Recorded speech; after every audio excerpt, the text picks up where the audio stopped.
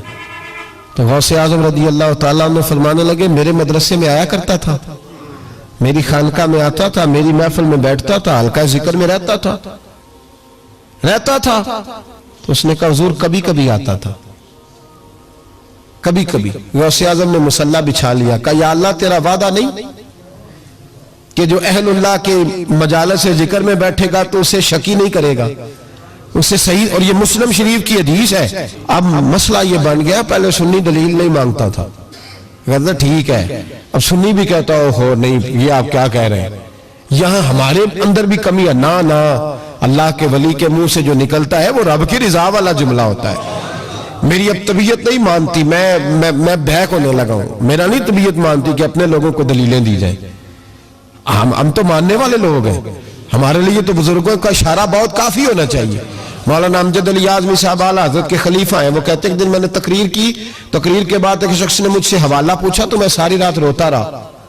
میں نے کہا یا اللہ یہ تیرے بندے کیا سمجھتے ہیں کہ ہم جھوٹ بولیں گے ان سے, یہ میں بات بیان کر رہا ہوں ممبر پہ بیٹھ کے وہ غلط ہو سکتی ہے. فرماتے ایک دفعہ زندگی میں ایسا ہوا تو میں نے رات رو کے گزار دی. یہ کیا بات ہوئی ہمارے ہاں اب اس قدر زیادہ. جس آدمی ایک بندہ کہنے لگا بخاری سے کھول کے دکھائیں, میں نے اس کے آگے بخاری رکھ دی, میں نے کہا پڑھو, کہنا میرے کو تو نہیں پڑھی جاتی. تو میں کہا پھر تو اعتبار کر, پڑھی نہیں جاتی تو پھر اعتماد کر. عجیب بات ہے کہ ہم جو ممبر میں بیٹھا ہوا ہے, مصلی میں بیٹھا ہوا ہے, اسے تو کم از کم دیانتدار جان لیں. تو اپنے اندر سے یہ چیز ختم کریں. سنی تو عقیدت مند ہوتا ہے, اس کی طبیعت, اس کے تو مزاج کے اندر لطافت ہوتی ہے, وہ تو ہلکے سے جملے سے مسکرا کے سارا کچھ مان جایا کرتا ہے. تو یہ جو پراپوگنڈے کا آپ شکار ہو رہے ہیں اس سے باہر آئیں. بہرحال بات بیان کر دیتا ہوں. حضور غوث اعظم رضی اللہ تعالیٰ عنہ کہنے لگے اے اللہ تیرا وعدہ نہیں, دلیل کیا ہے؟ مسلم شریف کی حدیث, نبی پاک علیہ السلام نے فرمایا جو ذکر کرنے والوں کی مجلس میں خالی بیٹھ جائے اللہ تبارک و تعالیٰ اسے بھی سعادت عطا فرما دیتا ہے. اگر شکی ہو, بدبخت ہو تو اللہ اسے نیک بخت فرما دیتا ہے. تو حضور غوث اعظم حضور کی اس دعا کا وسیلہ دینے لگے, یا اللہ تیرا وعدہ نہیں تھا, وہ یہاں آیا کرتا تھا تو خدا بندہ اس کی قبر پہ عذاب. وہ شخص کہتا ہے میں گھر میں جا کے سویا, دوبارہ میرے ابا جی ملے تو مجھے کہنے لگے بیٹا عبد القادر کے پاس جاتے رہنا, عبد القادر کے پاس جاتے رہنا, جو ان کی مجالس پہ جاتا ہے اللہ اس سے بڑا ہی راضی ہوتا ہے, وہاں جاتے رہنا. تو بھائی ان لوگوں کو رب کریم کو منانا آتا تھا, لیکن ان کا اصل کمال کیا تھا؟ تربیت. ان کا اصل شعبہ کیا ہے؟ سارے بولے, اصل شعبہ تربیت. اب بھی نا اگر ہمارا مزاج تربیت کا بن جائے نا, نبی کریم صلی اللہ علیہ وسلم نے فرمایا کہ حکمت مومن کی گمشدہ میراث ہے, اسے ڈھونڈا کرو. کہیں سے نا کوئی چیز, شیخ شہاب الدین سہروردی کہتے تھے میں نے اپنا پیالہ ساری زندگی یوں رکھا ہے, کسی اللہ والے کے پاس گیا ہوں تو اس طرح پیالہ کھلا رکھا ہے, اور کہتا ہے میں جہاں بھی گیا ہوں نہ کچھ لے کے ہی آیا ہوں, کچھ نہ کچھ. آپ یہاں کسی بندے کو کبھی بٹھائیں, اس کو کہیں کہ تو کراچی سے لے کر پشاور تک اللہ کے ولیوں کی, علماء کی درباروں کی بات بتا, وہ ہر جگہ سے 6-7 نقص نکال کے لائے گا. ادھر ایسے ہوتا ہے, ادھر ایسے ہوتا ہے, ادھر ایسے ہوتا ہے, ادھر ایسے ہوتا ہے. آپ کس چکر میں لگے ہوئے؟ ہم نے تو اپنے حصے کی خیر کٹھی کرنی. کیوں وہ والی اینک لگائی ہے جس اینک پہ ہم نے گرد تنقید کی ڈال لی ہے؟ لوگ اور ساری زندگی تنقید کرنے والا اندر سے خالی ہے. اس کی زندگی اس طرح ہے جس طرح پاگلوں کی ہوتی ہے, بول بول کے اور تنقید کر کر کے اس نے اپنے دل کی زمین بنجر کر لی ہے, کوئی شے ہاتھ نہیں آئی, کیونکہ وہ ساری زندگی سمجھے ہی نہیں. جو خیر والے لوگ تھے, شیخ شہاب الدین کہتے ہیں پیالہ دل کا سیدھا کر کے گیا ہوں جہاں گیا ہوں, اور جہاں بھی گیا ہوں وہاں سے کچھ لے کے ہی آیا ہوں. کیا کر کے آیا ہوں؟ کچھ نہ کچھ, بولیے کچھ نہ کچھ میں لے کے آیا ہوں. یہاں ہر بندہ اعتراض کر رہا ہے، ہر بندہ کچھ نہیں جی خیر کوئی شے نہیں. خدا کے بندے یہ جو تمہیں اذانیں، جماعتیں، عبادتیں، ریاضتیں، درود، سلام، ذائقے، یہ جو کچھ نظر آ رہا ہے تو اس کا مطلب ہے اللہ کے بندے موجود ہیں، ان کی برکت سے نظر آ رہا ہے نا سارا کچھ. تو اولیاء اللہ کے پاس لوگ خیر لینے جاتے تھے، ان کی زندگی کے مقاصد تربیت تھی، خیال تھا. غوث اعظم کے زمانے میں کہ گویا تھا. آج تو لوگ بزرگوں کے نام پہ ساز رنگ کی محفلیں سجاتے ہیں نا. گویا تھا غوث اعظم کے زمانے میں، گانے گاتا تھا. تو غوث اعظم اسے سمجھاتے تھے کہ یہ طریقہ درست نہیں. اور ہمارے زمانے میں جس کی ہاں میں ہاں ملاؤ وہ راضی رہتا ہے، اور کسی بات پہ ٹوک دو تو فوراً ناراض. ہمارے زمانے کے اندر یہ ماحول ہے کہ جہاں آپ نے کسی بندے کو کہا کہ تو غلط ہے، یا کسی کو جس جگہ ڈانٹا اس جگہ یہاں تو مداری بن کے وقت گزارنا پڑتا ہے. جو آئے اس کے اشاروں پہ ناچو تو لوگ ٹھیک ہے. ہم چاہتے پتہ کیا ہے کہ صوفی صاحب ہوں، پیر صاحب ہوں تو وہ نا ہمارے سامنے ہمارے اشاروں پہ چلیں. آپ کسی بندے کو اس جگہ انکار کریں، انکار. میرے صاحب نا کچھ لوگوں کو اٹھ کے ملتے تھے، کچھ لوگوں سے پورا اتنا سا ہاتھ بعض اوقات ملایا جاتا تھا. میرے دل میں اکثر سوال آتا تھا. ایک دن میں نے کہا حضور یہ بڑے فضول سے کچھ بندے ہیں تو ان کو بعض اوقات اعزاز ملتا ہے، تو کچھ بڑی محبت کے ہیں تو ان کو اتنا سا ہاتھ بھی آپ ملا لیتے ہیں. تو ایسا فرمانے لگے یہ اپنوں بیگانوں کا فرق ہے. میں نے کہا کس طرح؟ فرمانے لگے کچھ ایسے ہوتے ہیں جن کو پروٹوکول نہ دو تو بھاگ جاتے ہیں، تو کچھ ایسے ہوتے ہیں جن کا پتہ ہوتا ہے انہیں جوتے بھی مارے تو یہ میرا ہی ہے، اس نے جانا کوئی نہیں، یہ میرا ہے. فرماتے ہیں جسے ڈانٹتے زیادہ ہیں ڈبٹتے زیادہ ہیں اس کا پتہ ہوتا ہے یہ جا کہیں نہیں سکتا، یہ میرا ہی ہے، کو جتنا مرضی کچھ کرو. تو جو پروٹوکول مہینے کا دور آیا نا ہمارا، ہم تو ذرا اس لیے تو اصلاح نہیں ہو رہی. آپ کسی شخص کو کہیں انکار کر کے دیکھیں اسی وقت وہ اڑ جائے گا منو ہی نہ کر چھڑی، حالانکہ میں تریاری روٹی بھی کھوائی ہے. ان چکروں سے باہر آئے. یہ چیز آپ کا تربیت روک دے گی، منع کر دے گی، آپ باہر نکلے. حضور غوث پاک رضی اللہ تعالیٰ عنہ گویا گایا کرتا تھا، غوث اعظم منع کرتے، فرماتے طریقہ ٹھیک نہیں، بات چیز سے وہ مخالفت کرنے لگ گیا. اور لوگ جب ان کے مفادات پہ ٹھوکر لگتی ہے تو وہ ذات پات پہ اتر آتے ہیں. وہ کہتا ہے جی دیکھو میرے پیچھے رش بڑا ہے، لوگ سنتے بڑے ہیں، تو عبدالقادر تو معاذاللہ جلتے ہیں مجھ سے. خیر بڑی مخالفت کی، باتیں ٹٹول کے لاتا، کھاتے کہاں سے ہیں، لنگر کہاں سے آتا ہے، یہ کیا ہے. حضور غوث اعظم ہنس دیا کرتے، فرماتے چل ٹھیک ہے موج کر. وقت گزرتا گیا، بوڑھا ہو گیا، لوگ اس کی آواز کے دیوانے تھے. گلے کی آواز بڑا سریلی تھی، وہ اب دھیمی پڑ گئی. وہ جو اسے سنتے تھے وہ کسی اور کو سننے لگے. گھر میں بھی جب تک پیسے آتے تھے تب تک تو گھر میں بھی بڑی قدر تھی. اب جب گھر میں کچھ نہ دیا تو بچوں نے بھی نکال دیا. حالت یہ ہوئی کہ قبرستان جا کے بیٹھ گیا. مکھیاں بھنکتی ہیں، پہننے کو کپڑا کوئی نہیں، کھانے کو روٹی کوئی نہیں. میرے شیخ، میرے غوث اعظم اس گلی سے گزرے. جب غوث اعظم گزرے تو اس کی حالت دیکھی تو محبوب پاک کا وہ طریقہ یاد آ گیا. سلام اس پر کہ جس نے دشمنوں کو بھی کوائیں دی، سلام اس پر کہ جس نے گالیاں سن کر دعائیں دی. تو حضور غوث اعظم گھر گئے، غلام کو بلایا، فرمایا 100 دینار لے جا، اس گویے کو دیا، بتانا نہ کس نے بھیجے، دے کے لوٹ آنا. وہ کہتا میں گیا تو بڑی بری حالت، پھٹے ہوئے کپڑے، خستہ حالی. جا کر کے 100 دینار دیے. میں نے کہا لو. اس نے آنکھیں کھولی تو بڑھاپے سے بری حالت، بیماری، ضعف. کہنے لگا کس نے بھیجے؟ تو میں نے کہا مجھے پہنچانے کا حکم ہے، بتانے کا نہیں. تو کہتے اس کی آنکھوں میں آنسو آ گئے. کہنے لگا میں بھی سارے بغداد کو جانتا ہوں، مجھے پتا ہے اس حالت پہ اگر مجھ پہ کوئی کرم کر سکتا ہے تو وہ عبدالقادر جیلانی ہے. مجھے بھی پتا ہے، میں بھی جانتا ہوں اس حال میں گرے ہوئے کو تھامنا اگر کسی کا طریقہ ہے تو وہ غوث اعظم کا ہی ہے، وہی مجھ پہ کرم کر سکتے ہیں. کہتے میں خادم، کہتے میں دے کے آیا تو وہ میرے پیچھے پیچھے چلنے لگا. حضور غوث اعظم پڑھا رہے تھے تو سامنے آ کے کھڑا ہو گیا. نظر اٹھائی آپ نے، فرمایا میں کیا خدمت کر سکتا ہوں. چیخ ماری اس نے، رویا، قدموں میں گرا. لگا عبدالقادر تو میرے نبی کا سچا وارث ہے، تو سچا وارث ہے نبی پاک صلی اللہ علیہ وسلم کا. میں ساری زندگی مخالفت کرتا رہا اور جب میرا کوئی نہ بنا تو تو میرا بن گیا. اب مجھے بتا کہ اس بڑھاپے میں توبہ کروں تو اللہ قبول کر لے گا؟ تو غوث اعظم فرمانے لگے تو سچے دل سے توبہ کر، اللہ تیری توبہ بھی قبول فرمائے گا اور تجھے اپنے نیک بندوں میں شامل بھی فرمائے گا. شرط یہ ہے کہ سچے دل سے کر، اخلاق کے لیے آئے، کردار کے لیے آئے، تربیت کے لیے آئے. ان لوگوں نے اپنے عمل سے ڈھیروں لوگوں کی زندگیاں بدلی. غوث اعظم مزدوروں کی طرح دین کا کام کرتے تھے. میں نے بڑا سوچ سمجھ کے فکرہ کہا ہے، مزدوروں کی طرح. میں نے اپنے گاؤں میں کچھ ایسے مزدور دیکھے جو صبح فیکٹری میں دیہڑی کر کے آتے تھے تو شام کو دیہڑی کر کے آئے پوری 4 بجے تک 5 بجے تک، تو شام کو کسی آدمی نے مٹی ڈالنی ہے اپنے گھر کے اندر تو اس سے بھی ٹھیکہ کر لیا. اس نے کہا میں 300 روپیہ دوں گا، مٹی اٹھا لو. تو وہ مزدور گھر آیا تو اس نے کہا چلو بچوں کے کپڑے بھی لینے، عید بھی قریب آ رہی ہے. یہ مزدور لوگ بڑی جدوجہد کرتے ہیں. تو رات کو مٹی ڈال دی. حضور غوث اعظم نے مزدوروں کی طرح دین کا کام، یہاں تو موجیں لگی ہیں، تو موجیں لگی ہوئی ہیں لوگوں کی.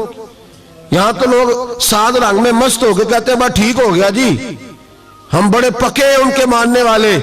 غوث اعظم فجر کے بعد فقہ کا درس دیتے تھے. فقہ کا ان کہہ دے وہ بھی مولوی سن، چونکہ درس بھی دیتے تھے. فقہ کا درس فجر کے بعد. ظہر کے بعد غوث اعظم لوگوں کو حدیث پاک پڑھایا کرتے تھے. عصر کے بعد قرآن پاک کی تفسیر بیان کرتے تھے.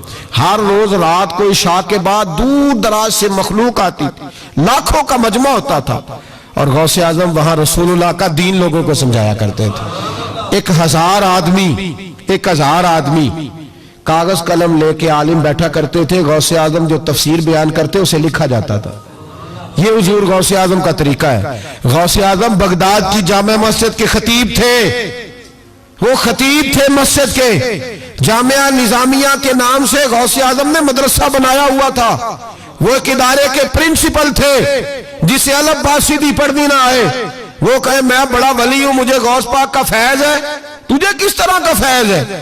غوث اعظم کا فیض یہ آپ فرمایا کرتے جتنی جس کی زبان میں تاثیر زیادہ ہو سمجھو میرا فیض اسے زیادہ ملا ہوا ہے. آپ تقریر کرتے تھے، خطبہ دیتے تھے، روز رات کو بیٹھتے تھے. یہاں پیر صاحب کے پاس علم لدنی ہے، انہیں 8000 دا مولوی رکھیا جمعہ پڑھان لیں. میں کہا پیر صاحب کیوں نہیں پڑھان دے؟ کہنے وہ ہمارے پیر صاحب کے پاس علم لدنی ہے. میں کہا انہوں آمدہ ہی نہیں بچارے نے. علم لدنی ہوئے تو باہر بھی آوے ہودا. کن لوگوں کو ماننا شروع کر دیا قوم نے؟ کہتے ہیں مولوی اور ہوتا ہے صوفی. تو صاحب کہہ دو مولوی پڑھا ہوتا ہے صوفی جاہل ہوتا ہے. یہ فرق کرو معاذ اللہ سمجھ میں آئے. کیا چکر ہے؟ کس طرف لوگ چلے گئے؟ حضور غوث اعظم رضی اللہ تعالیٰ عنہ 16 گھنٹے دین کا کام کرتے. 16 گھنٹے اتنا پڑھایا. پھر بھی اگر کوئی بندہ آ گیا نا چل کے دور سے، مصر سے، یمن سے 15-20 بندے آ کر حضور محفل میں لیٹ ہو گئے تھے تو ہم آپ کی زیارت کے لیے آئے، تو غوث اعظم گھنٹہ ان کو بھی تقریر سناتے رہتے تھے، انہیں بھی دین بتاتے. چلو دین کے کام میں آج اوور ٹائم ہی لگا لیتے ہیں، آج تھوڑا زیادہ مزدوری کر لیں. مزدوروں کی طرح کام کیا. 50 کے قریب کتابیں لکھی، لاکھوں لوگوں کا قبلہ درست کیا، ہزاروں یہودیوں اور عیسائیوں کو کلمہ پڑھایا.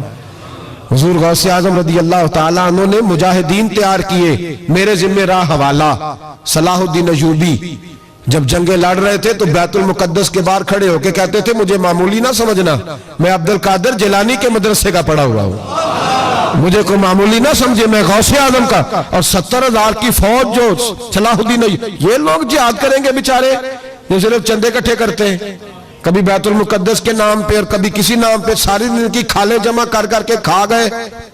اور کیا کلاشنکوف لے کے لوگوں کو ڈرایا. کردار بتاؤ اپنا.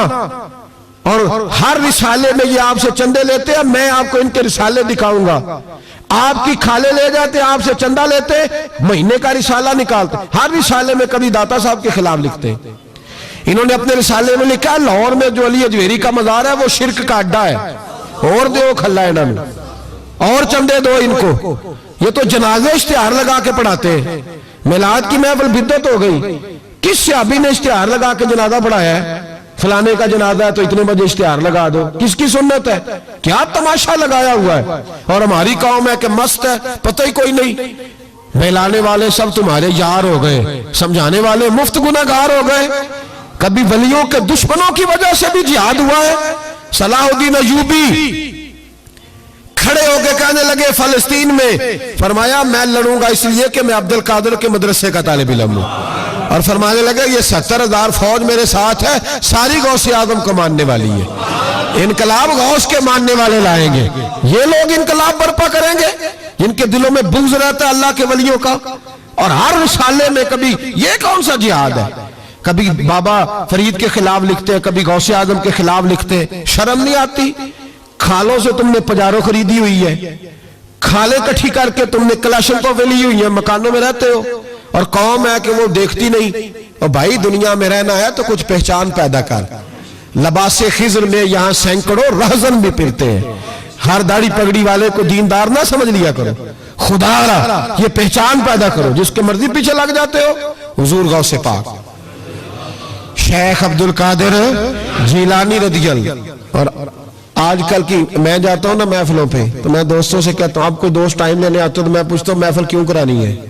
محفل کہنے ثواب واسطے، تو میں کہا سورۃ یاسین پڑھا لو کار، ساری زندگی ثواب کے چکر میں رہو گے، انقلاب کب آئے گا؟ میلاد کی محفل کر لو، سارا سال برکتیں نازل ہوں گی۔ وہ محفل کو ایک روپ دو، ایک رنگ دو، محفل ایک انقلاب کا نام۔ غوث اعظم نے ہمیں وہ والی محفل سکھائی ہے جس میں بے نمازی آتا تو نمازی بن کے جاتا، جس کے اندر چور ڈاکو آتا تو توبہ کر کے جاتا، جس کے اندر کوئی ماں باپ کا نافرمان آتا تو گھر جا کے ماں باپ کے پیروں میں بیٹھ جاتا۔ ثواب کے لیے محفل، ثواب کے لیے 11ویں، اس سے باہر آئے، بڑا ہو گیا یہ کام۔ نعت خان بھی چلے ہوئے ہیں پکے ہی، وہ بھی ادھر کو سفر کر رہے ہیں، ادھر کو سفر، وہ بھی سارے ثواب اکٹھا کر رہے ہیں، کہتے تو محفل کرا تو بخشیا جائے گا۔ جدے ہاتھ نوٹاں جدہ تھی انہوں کہتے چوری صاحب شیر تیری نظر ہی، اور میں کہا ظالمہ شیر نبی پاک دا تے نظر بندے دی کر چھڑے ہی، کچھ سوچ۔ اور جس نے پیسے زیادہ دیے اس کہتے ہیں عاشق رسول ہے۔ میں کہا تو کتھوں مور لئی لوکاں نو عشق دیے ڈگریاں ونڈدا پھردا ہے، کدھر سے تو نے یہ لے لی ہے سٹیمپ جو لگاتا ہے یہ عاشق ہے یہ عاشق نہیں؟ محفل کرانے والا بھاویں بجلی چوری کردا ہوئے تو عاشق رسول ہے۔ تو یہ باہر آئے حضور غوث اعظم، ہر روز محفل ہوتی تھی، لیکن جو آتا تھا اللہ اس کا دل بدل دیتا تھا۔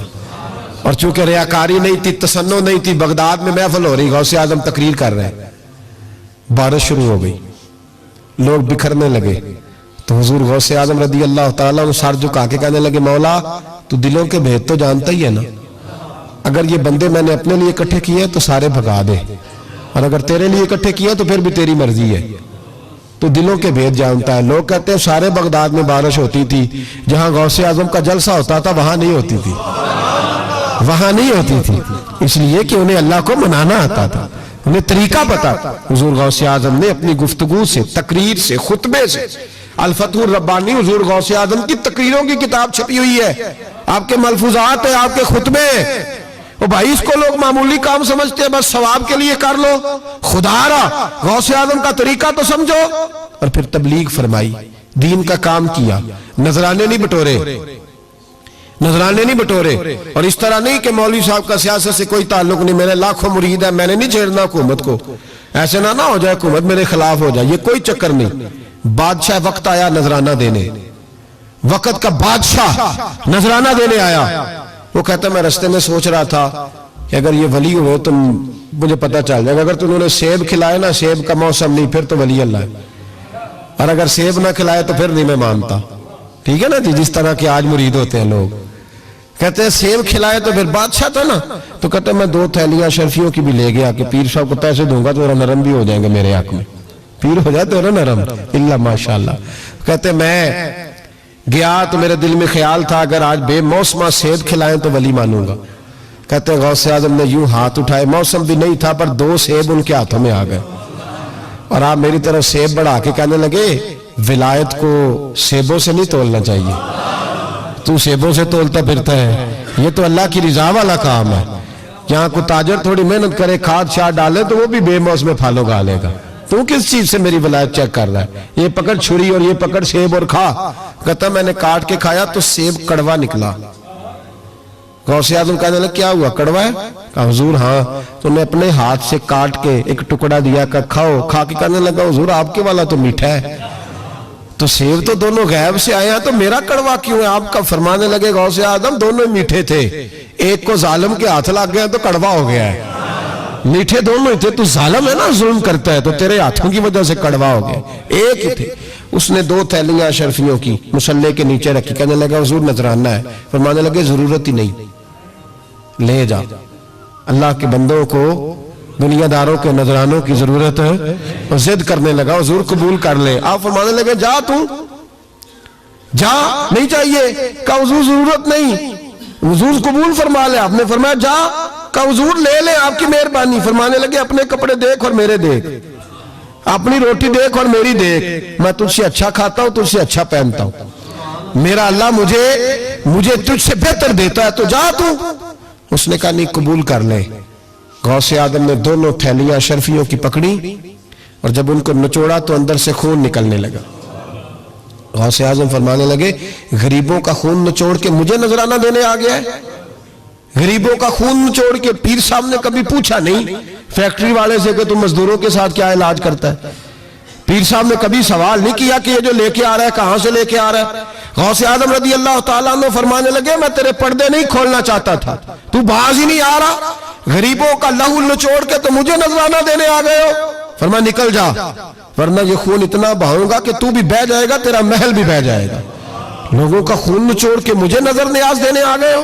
حضور غوث اعظم جواں فکر، جواں سوچ، انقلاب مزاج صوفی تھے، جمعے کا خطبہ دینے آئے تو ایک شخص نے کہا حضور ایک ظالم آدمی کو گورنر بنا دیا ہے بادشاہ نے بغداد کا، کہنا چاہیے تھا نا میری مسجد میں بڑا رش ہے، مجھے کیا لگے، میرے مدرسے میں طالب علم ٹھیک ہے، لنگر صحیح پک رہا ہے، ٹھیک ہے بناتا ہے تو بناتا ہے، پھر لوگوں پہ ظلم ہوگا نا، لیکن یہ طریقہ دین کا طریقہ نہیں۔ لوگ ظلم کا شکار ہوتے رہے، حکومتیں مرضی کرتی رہے، صوفی کہے میرا نہ کوئی مخالف ہو جائے۔ آج ہمارے زمانے میں شوق ہے کہ مجھے کوئی برا نہ کہے، وہ بھائی کہہ لے جس نے برا کہنا ہے کہے، یہ کوئی بری بات ہے؟ قرآن کہتا ہے اللہ کے بندوں کی علامت یہ ہے جاہدون فی سبیل اللہ، وہ اللہ کے راستے میں جہاد کرتے ہیں، ولا یخافون لومۃ لائم، اور کوئی انہیں برا کہے تو وہ اس کی پرواہ نہیں کرتے، وہ جہاد میں لگے رہتے، کہے جس نے کہنا ہے، سانو تخت ادارے دی لوڑ کی ہے، نالے کی لگے شہر ببول دے نال، اسی اپنی بال کے سیکنے ہیں، سانو کی لگے کسی اور دے نال، کہے جس نے کہنا ہے، کوئی پرواہ نہیں، بات کھری اور سچی ہونی چاہیے، موت کرے جس کا جو دل کرتا ہے، جس کا جو دل کرتا ہے۔ ایک جگہ میں نے بڑی تگڑی تقریر کی کہ سیالکوٹ کے قریب بڑی سخت 2 4 5 نعت خان تھے، وہ بھی عشق کی ڈگریاں بانٹ رہے تھے، اور بڑے انہوں نے نوٹ کٹھے کیے تھے، اوپر سے میرا نمبر لگ گیا، تو میں نے انہیں کہا، وہ ایک بڑا شور کر رہا تھا یوں کر دیں گے ختم نبوت کے لیے، یوں کر دیں گے، تو داڑھی بالکل تازی صفائی کرا کے آیا تھا، ہمام سے سیدھا محفل پہ آ گیا تھا، میں کہا بیلیہ تیرے کو داڑھی دا پار تے چکیا نہیں جاندہ تے سارے دین دا کیویں چکیں گا، وہ تو چک لے، وہ تیرے کو تھوڑا جہا بھی نہیں چایا جا رہا۔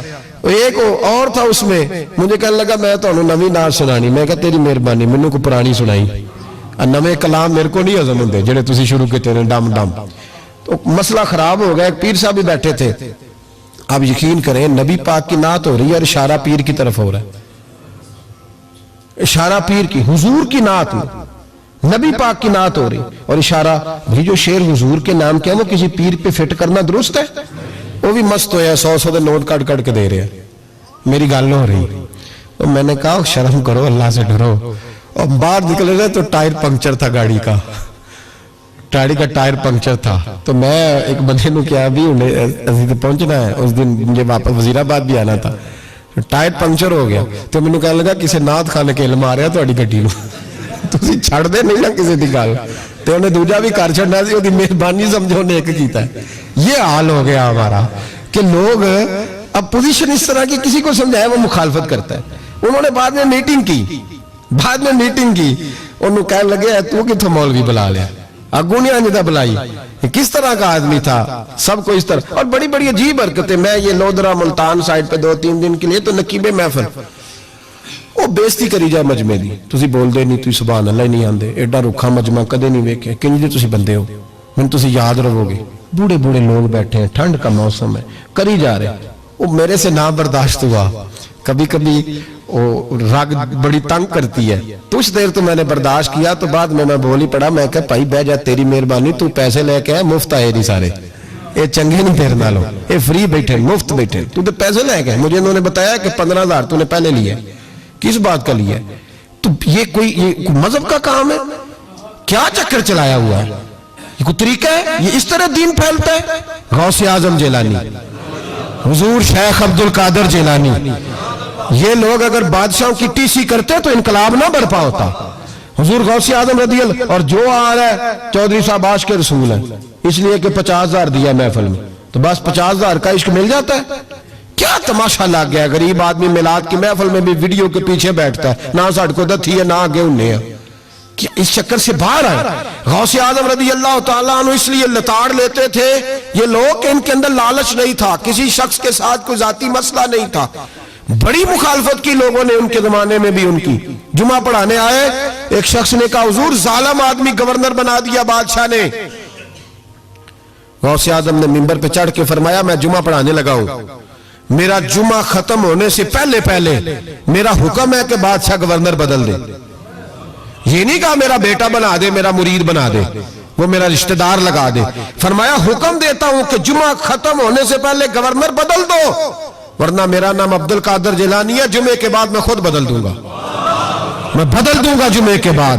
ہر مشکل دی کنجی یارو ہاتھ مرداں دے آئی، میں بدل دوں گا جمعے کے بعد، اور تم دیکھو گے بدلا جائے گا۔ لوگ کہتے ہیں جمعے کی نماز پڑھ کے نکلے تو بادشاہ دروازے پہ کھڑا تھا، کہنے لگا حضور مہربانی کرے ناراض نہ ہونا، بدل دیا گورنر، ہم نے گورنر۔ یہ شان تھی غوث اعظم کی کہ غوث اعظم جو کہہ دے رب ویسا کر دے۔ لیکن عاجزی کیا تھی؟ شیخ سعدی فرماتے ایک بوڑھے کو کسی شخص نے بیت اللہ کے ساتھ پتھر پہ سر رکھ کے روتے دیکھا، اور وہ بزرگ بوڑھے کہہ رہے ہیں یا اللہ قیامت کے دن مجھے اندھا کر کے اٹھانا، اندھا کر کے، کہیں ایسا نہ ہو تیرے نیک بندوں کے سامنے میں شرمندہ ہو جاؤں، اور مولا مجھ سے درگزر والا معاملہ کرنا، مجھ سے سوال نہ کرنا، میں کمزور ہوں۔ رو رہے ہیں، کہتے میں قریب گیا تو میں نے جا کے دیکھا کہ پتہ تو کروں کون گناہگار ہے، میں بھی اس کے لیے دعا کرتا ہوں۔ وہ بزرگ کہتے ہیں جب ان بزرگوں نے چہرہ اٹھایا تو میری چیخ ہی نکل گئی، یہ تو غوث اعظم جیلانی ہے۔ ایک طرف حالاتی ساری کر کر زاری، نیند اکھاں تھی توندے، فجر اوہی گناہگار کا آون سب تو نیویں ہوندے۔ جن لوگوں نے سینکڑوں سال ہو گئے جن کو گئے، اور آج بھی ان کی جلائی ہوئی شمع روشن ہے، جنہوں نے اپنی زندگی ساری دین کے کام میں لگائی، 40 سال تک ساری رات اللہ کی عبادت کی، کتابیں لکھی، دین پڑھایا، لیکن جب رب کے ساتھ تعلق ہوا تو کہا نہیں ہم کمزور ہیں، یا اللہ معافی دے دے۔ بھائیو ہمارے بزرگوں نے ہماری تربیت کی، انہوں نے ہمیں سمجھایا، انہوں نے ہمیں کہا کہ فیض اس چیز کا نام نہیں کہ تو کہے بڑے میرے بارے نیارے ہو گئے، دکان چمکنے لگی، فیض تو یہ ہے کہ تیرا دل دین سے کتنا جڑا ہے، تیرے اندر روحانیت کتنی پیدا ہوئی، اخلاقی قدریں تیری کتنی بحال ہوئی۔ غوث اعظم سے کسی نے کہا تو حضور دعا قبول نہیں ہوتی، فرمایا 3 شرطیں ہیں، تیری ہر دعا اللہ قبول فرمائے گا۔